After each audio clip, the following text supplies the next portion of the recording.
बिस्मिल्लाहिर्रहमानिर्रहीम। पाकिस्तान के 5 नाकाम मेगा प्रोजेक्ट्स जिनकी वजह से पाकिस्तानियों की जेबों से कई खरब रुपए लूट लिए गए, और ये ऐसे नाकाम प्रोजेक्ट्स हैं जिसने हर पाकिस्तानी की जिंदगी को बराह रास्त तंग किया। आज़ादी के 77 सालों में हमने क्या किया और क्या पाया? इसका जवाब तो बहुत तवील है। हसूल इल्म का सबसे मुश्किल और अहम मरहला दुरुस्त सवाल का अदराक ही है। अगर सवालात दुरुस्त हों तो बहुत से पेचीदा मसाइल के जवाब तलाश करना आसान हो जाता है। जैसा कि इस्लाम भी कहता है कि सवाल आधा इल्म है। एक सवाल बार बार पूछा जाता है कि किसी कौम की नाकामी का सबब क्या होता है, वो कौन से अवामल हैं जो किसी कौम पर बराह रास्त असरअंदाज होकर उस कौम को तंग करते हैं। पाकिस्तान में बहुत से मंसूबे बनाए गए जो इस मुल्क को संवार दे, लेकिन यहाँ पर बहुत से ऐसे मंसूबे बनाए गए जो कि नाकाम हुए। ना ही सिर्फ नाकाम हुए बल्कि उन्होंने पाकिस्तानियों की जिंदगी में गहरा असर छोड़ा। इस वीडियो में हम आपको पाकिस्तान के ऐसे ही 5 मंसूबों के बारे में बताएंगे जिन्होंने पाकिस्तानियों को जिंदगी आजाद बनाने के लिए दिन रात काम किया। लेकिन पहले हमारा चैनल सब्सक्राइब कर लें और बेल आइकन पर भी क्लिक करें ताकि आपको हमारी आने वाली हर अमेजिंग वीडियो बर वक्त मिल सके। Number 1, IPPs। पाकिस्तान की तारीख में अगर सबसे ज्यादा नाकाम मंसूबों की बात करें तो IPPs का मंसूबा टॉप ऑफ द लिस्ट आ सकता है, क्योंकि इसने हर पाकिस्तानी को जात पात रंग रूप अमीरी गरीबी से बालातर होकर लूटा है। यह पाकिस्तानियों के अरबों नहीं खरबों खा चुका है। क्या आपने कभी ऐसा मुल्क देखा है जहां आप दुकान पर जाकर कुछ खरीदें, आपको चीज अदा ना की जाए लेकिन आपसे पेमेंट ले ली जाए? IPPs ने ऐसा ही सलूक पाकिस्तानियों के साथ किया और इन्हीं IPPs की वजह से पाकिस्तानी अवाम खित्ते में सबसे महंगी बिजली खरीदने पर मजबूर हुई। जबकि माहिरीन के मुताबिक अगर कौमी सतह पर कोई मुनासिब पॉलिसी नहीं बनाई गई तो अवाम पर इलेक्ट्रिक बिल हमेशा बारी रहेगा और बारी तर होता रहेगा। यानी अब जो हालात है मुस्तकबिल में मजीद मुश्किल हो जाएंगे। अरबाबे इख्तियार यानी हुकूमतों ने बिजली की बढ़ती हुई कीमतों का जिम्मेदार IMF, डॉलर की उड़ान और 1994 की तवानाई की पॉलिसियों को दिया है। IPPs क्या है और 1994 की पॉलिसी क्या थी, और 10 साल माहदे पर वजूद आने वाली 19 IPPs 28 साल बाद भी खत्म होने की बजाय 106 क्यों हो गए, और 1994 में वजूद में आने वाले 19 IPPs आज 106 क्यों हो चुके हैं? नाजरीन, ये सरकारी दाव पेच है। अगर IPPs को नहीं जानते तो याद रखें, ये बिजली बनाने वाले निजी अदारे हैं जिनका हुकूमत के साथ मुआहदा होता है कि अगर ये बिजली बनाए या ना बनाए, हुकूमत इनको इनके बिजली घर की पूरी कीमत अदा करती रहेगी। यानी एक बिजली घर लगाया गया, वो 100 रुपए की आपको बिजली दे रहा है या नहीं दे रहा, हुकूमत उनको अवाम से पैसे लेकर अदा करती रहेगी। 1994 में 19 IPPs मौजूद थे जो कि बढ़कर 106 हो चुके हैं, और यूं 106 IPPs मिलकर पाकिस्तानियों को दिन रात लूटते हैं। सबसे पहला मुआहदा बेनजीर हुकूमत में 1994 में हुआ था और अब सन 2024 तक यानी 30 सालों में बढ़ते बढ़ते बहुत ज्यादा बढ़ चुके हैं। Number 2, IMF। आलमी कसाद बाजारी 1936 और दूसरी जंग अजीब की तबाहकारियों के बाद मगरबी हुकूमतों ने बहुत चालाकी और अय्यारी के साथ 1944 में आलमी मालियाती फंड यानी IMF की बुनियाद रखी, और इसके कयाम के बुनियादी मकसद में जिन बातों को मद्देनजर रखा गया था वो कर्जों के जाल के जरिए मुख्तलिफ ममालिक को कंट्रोल करना था। IMF किसी मजबूर मुल्क को कर्ज देता है तो कई शराइत लागू करता है और इन्हीं शराइत की बुनियाद पर उस मुल्क को कंट्रोल करता है। पाकिस्तान और IMF का ताल्लुक बहुत पुराना है। पाकिस्तान ने पहली बार 1958 में IMF से कर्ज लिया था और उसके बाद से अब तक ये कोई भी कर्ज अदा नहीं कर पाया। पाकिस्तान तब से अब तक 22 मरतबा मुख्तलिफ माहदों के तहत IMF से कर्ज हासिल कर चुका है। मौजूदा प्रोग्राम का आगाज 2019 में हुआ था लेकिन ये भी मुकम्मल नहीं हो पाया। सन 2019 में पाकिस्तान को जिन बातों का पाबंद किया गया था इनमें मालियाती खसारे को कम करना, शरह सूद में इजाफा करना यानी सख्त मालियाती पॉलिसियों का इतलाक, सब्सिडी का खात्मा, बिलखसूस बिजली और गैस की मद में दी जाने वाली सब्सिडी को मुकम्मल खत्म करना था। इसके अलावा स्टेट बैंक की खुद मुख्तारी भी 2019 में की गई। यूं स्टेट बैंक पाकिस्तान का हिस्सा नहीं रहा। अब स्टेट बैंक एक निजी अदारे के तौर पर काम करता है और स्टेट बैंक के थ्रू IMF पूरे मुल्क को कंट्रोल करता है। IPPs के अलावा IMF पाकिस्तान का सबसे ज्यादा नाकाम मंसूबा कहला सकता है, क्योंकि इससे पाकिस्तान को कभी भी फायदा नहीं हुआ। हमेशा पाकिस्तानियों की जिंदगी अजाब से अजाब तर होती गई। सूद को टैक्स का नाम दिया गया और यूं पाकिस्तानियों को टैक्स के नाम पर सूद अदा करना पड़ता रहा है। सूद को टैक्स का नाम इसी वजह से दिया गया क्योंकि पाकिस्तानी अवाम मुसलमान है तो मुसलमानों को समझ ना आए और वो खामोशी से सूद अदा करती रहे, और यूं अब तक अरबों खरबों IMF पाकिस्तानियों से हासिल कर कर एक खुशहाल जिंदगी गुजार रहा है, जबकि पाकिस्तानियों की जिंदगी अजाब से अजाबतर होती गई। Number 3, Quaid-e-Azam solar park. Pakistan शमसी तवानाई की पैदावार के लिए दुनिया का तीसरा सबसे मौजूद मुल्क है, जहां औसतन साल के 315 दिन सूरज चमकता है। लेकिन पाकिस्तान शमसी तवानाई से बिजली बनाने के लिए कभी भी कामयाब नहीं हुआ। पाकिस्तान शमसी तवानाई से बिजली पैदा करने वाले ममालिक में 44वें नंबर पर आता है। इस मुल्क में निजी सतह पर तो लाखों लोग सोलर लगा चुके हैं और अपने हालात बदल रहे हैं, लेकिन सरकारी सतह पर इस पर बहुत कम काम हुआ। इसकी बजाय IPPs को तवज्जो दी गई और मुल्क को महंगी बिजली बनाकर मुल्क से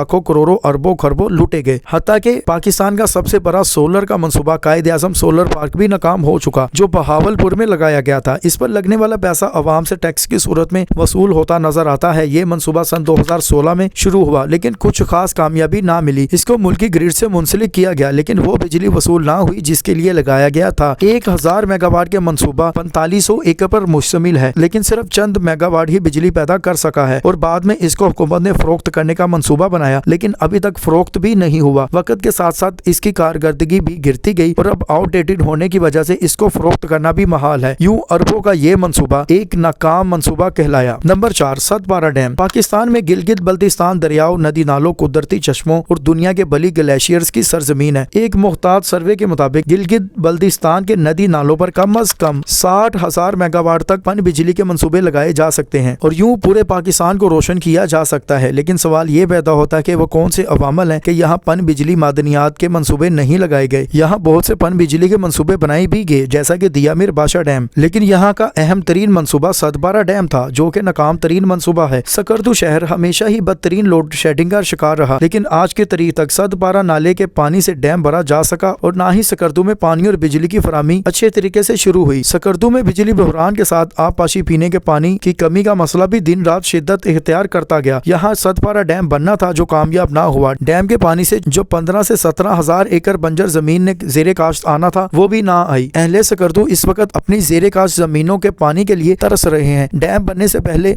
जेरे काश्त जमीनों को सतपारा झील के जमाने में जिस तरह पानी मिलता था, अब इतना पानी भी मुयसर नहीं। इस वजह से सतपारा डैम का मंसूबा पाकिस्तानी तरीका एक नाकाम मंसूबा कहलाया। Number 5, Pakistan Iran gas pipeline. पाक ईरान गैस पाइपलाइन मंसूबा एक ऐसा मंसूबा है जो पाकिस्तान को दिन दुगनी रात चुगनी तरक्की दे सकता है और ये पाकिस्तान के मसाइल बहुत अच्छे से हैंडल कर सकता है। ये बेहतरीन नवीयत का मंसूबा नाकस सियासतदानों की वजह से एक नाकाम मंसूबा बन चुका है और पाकिस्तानियों को इसकी वजह से अरबों का नुकसान उठाना पड़ रहा है। ईरान से कुदरती गैस के हसूल के लिए मंसूबे पर बातचीत का आगाज 1995 में हुआ। साल 2009 में इस माहदे पर इब्तिदा में भारत भी शामिल था, लेकिन अमेरिका के साथ जौहरी माहदे के बाद भारत ने अपने आप को इस मंसूबे से अलग कर लिया। भारत के अलग होने के बाद पाकिस्तान और ईरान ने दो तरफा तौर पर इस माहदे को आगे ले जाने का फैसला किया। पाकिस्तान और ईरान के सदूर ने मार्च 2013 में इस मंसूबे का बाज़ाब्ता इफ्तिताह किया तो इस मंसूबे को अमन पाइपलाइन का नाम दिया गया। माहदे के रूह से अगर पाकिस्तान इस मंसूबे को 2014 के आखिर तक मुकम्मल नहीं करता तो 1 जनवरी 2015 से ईरान से गैस ना लेने की वजह से पाकिस्तान को योमिया $10 लाख जुर्माना अदा करना पड़ेगा। ये मंसूबा 25 साल के लिए बनाया गया, जबकि आज तक ये मंसूबा मुकम्मल नहीं हुआ। यूं पाकिस्तान के लिए योमिया $10 लाख जुर्माना बनता है। मंसूबे के इब्तदाई तखमीने के मुताबिक इस पर 7 अरब अमरीकी डॉलर खर्च होना थे और मंसूबे को पाकिस्तान की तवानाई के बहरान को हल करने के लिए एक गेम चेंजर करार दिया जा रहा था, लेकिन इस पर अमरीकी एतराज़ात सामने आए और आज तक ये मंसूबा नहीं मुकम्मल हुआ। तो नाज़रीन, ये थे वो मंसूबे जो पाकिस्तानियों के लिए एक अजीम बोझ बन गए और पाकिस्तानी चाहे अमीर हो या गरीब, इन मंसूबों की वजह से लाखों करोड़ों अरबों लूटे गए। आप इन मंसूबों के बारे में जो भी राय रखते हैं हमें कमेंट में जरूर आगाह करें। अगर आपका इन मंसूबों के बारे में कोई सवाल है तो आप वो भी कमेंट में पूछ सकते हैं। बाकी हमारे चैनल को सब्सक्राइब करें, बेल आइकन पर भी क्लिक करें ताकि आपको हमारी आने वाली हर अमेजिंग वीडियो बर वक्त मिल सके। बाकी अगली वीडियो तक के लिए खुदा हाफिज।